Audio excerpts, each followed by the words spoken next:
Charlotte Flair's back and she won the 2025 Royal Rumble, and to be honest, none of us are surprised.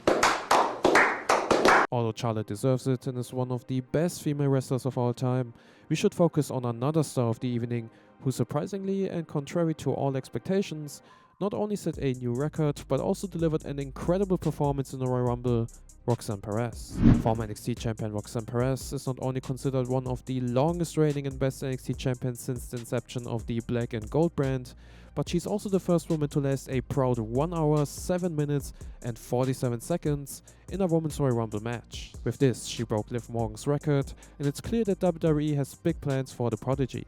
While we knew Perez had a significant status heading into the event, just how big it was still surprised some fans. As a former student of Booker T, Perez is considered one of the most established and longest standing talents in women's wrestling at NXT, and early on as a face, Perez won her first NXT title, but her true run began after her heel turn against Lyra Valkyria at NXT Roadblock, and her feud with her, which culminated in her title win at NXT Stand and Deliver. From there, her rise to prominence began, establishing her as NXT's prodigy. It started with her first title defense against veteran Natalya. Afterwards, she successfully defended her title in a triple threat match against Lyra Valkyria and Tatum Paxley at Spring Breaking Night. Shortly after, she defeated Chelsea Green, a main roster superstar. While Chelsea Green wasn't as prominently pushed at the time as she is now as the United States champion, it's still noteworthy.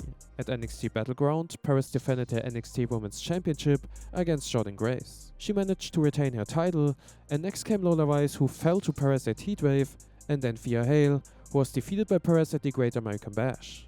On day 148, Jada Parker became the next woman to fall to Perez at No Mercy, and finally top international superstar Julia would be the last challenger to be defeated by Perez, who got some help from her former tag team partner Cora Jade. At New Year's Evil, Perez's title run ended as she lost her title to Julia after 226 days. And what stands out the most is that Perez defended her title 8 times across both pay-per-views and weekly shows during this run. This averages out to more than one defense per month, showing that WWE is positioning Perez to be very present in their shows and pushing her as a dominant force. She fits the mold of wrestlers like AJ Styles in that she's portrayed as an incredibly skilled heel champion, involved in multiple matches, almost impossible to beat, and uses her promos to remind both the fans and the locker room of her skill and superiority. With the teasing of her feud with Bayley, WWE is creating the perfect transition for Perez to the main roster, and Bayley, a respected fan-favorite opponent, provides the ideal first challenge for Perez, and defeating her would establish Perez as a top superstar immediately. Back to the Royal Rumble, where Perez entered at number 3, and the crowd's reaction was fantastic.